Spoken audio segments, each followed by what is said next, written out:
All right, welcome back. It is day 282 or 283, one of the two. Today we are going to vlog about, so what do I do now? It's got to be probably the most important thing, right? Because if you don't got nothing to do, I feel like at some point you end up going back and gambling. Actually, 282 days here in. I feel pretty good. I think about this a lot. It is something that I'm dealing with very heavily. But the question that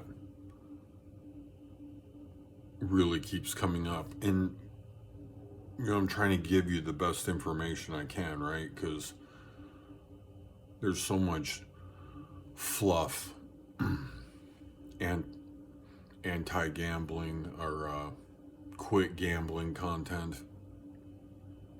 I don't feel like it really dives into the story. What happens?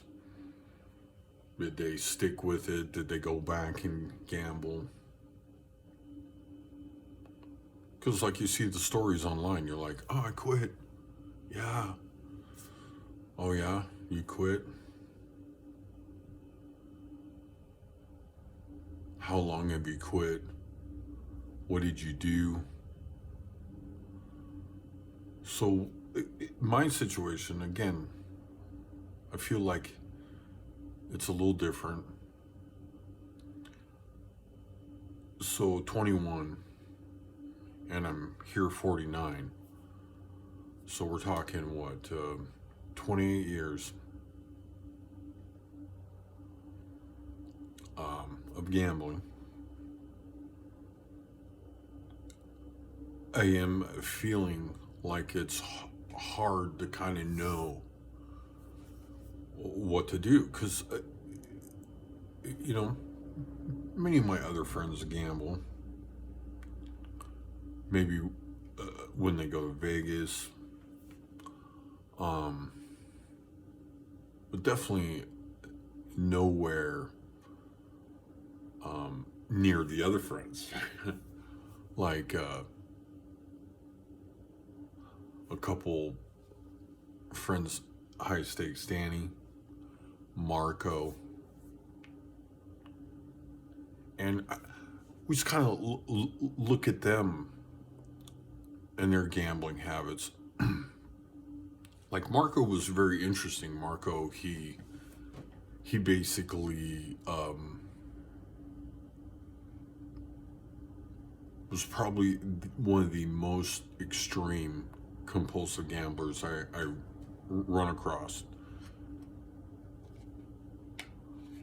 But he always drove a nice car.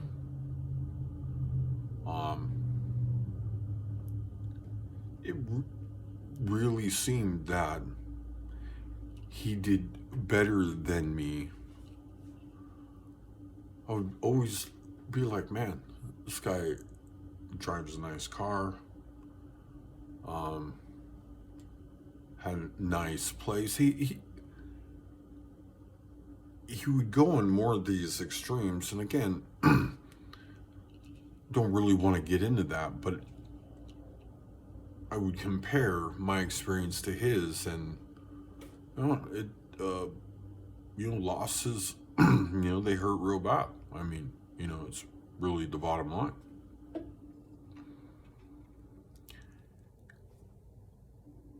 Then, like, High Stakes Danny plays a completely different game, Keno.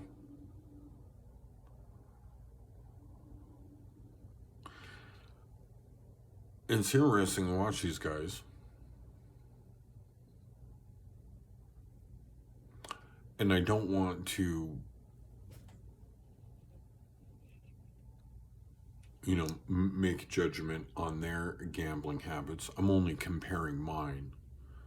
I want to clarify on that because they may watch the channel. And I'm talking about mine for sure. Not theirs, mine. I want to clarify that. But as a fellow gambler, fellow poker player,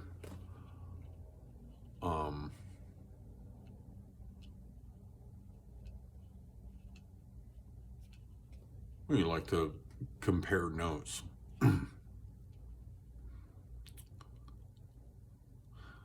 But for me, currently, the biggest problem I feel like I'm having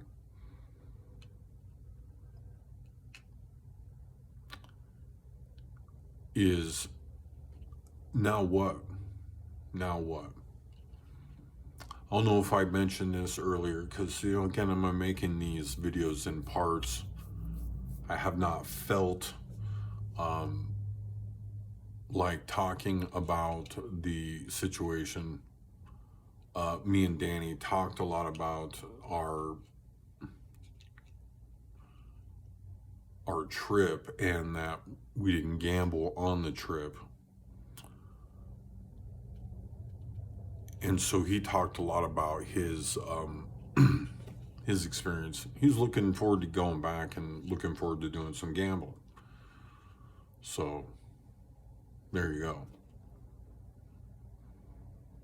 He did mention that the break was worked out well.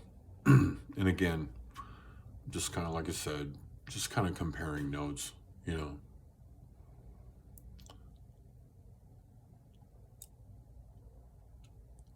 Marco, the other gambling buddy, he was lucky. It's probably one of the only people I see, not regularly, but take $150, $30 or $40, and 7, 5,000, 11,000, somewhere in there. I don't have exact numbers. I would gamble with him sometimes, take half of his action, type thing. Actually, we had a deal where I would stake him. I usually liked it if he would put up some of his money. And we had a deal, if I say I'm out, that he would chop the money and give me my half wherever we stood. This was the rules to back him, I guess, right? I mean, like I said, the guy could run it up a lot. There's a few times it paid off, other times,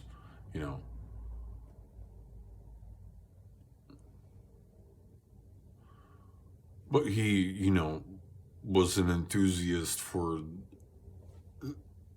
some of the same forms of gambling. I don't know. Just making videos about, just trying to share my experience as much as possible. I've shared the videos with High Stakes Danny. He said he wouldn't release the videos. I feel like I need to release the videos. I really do.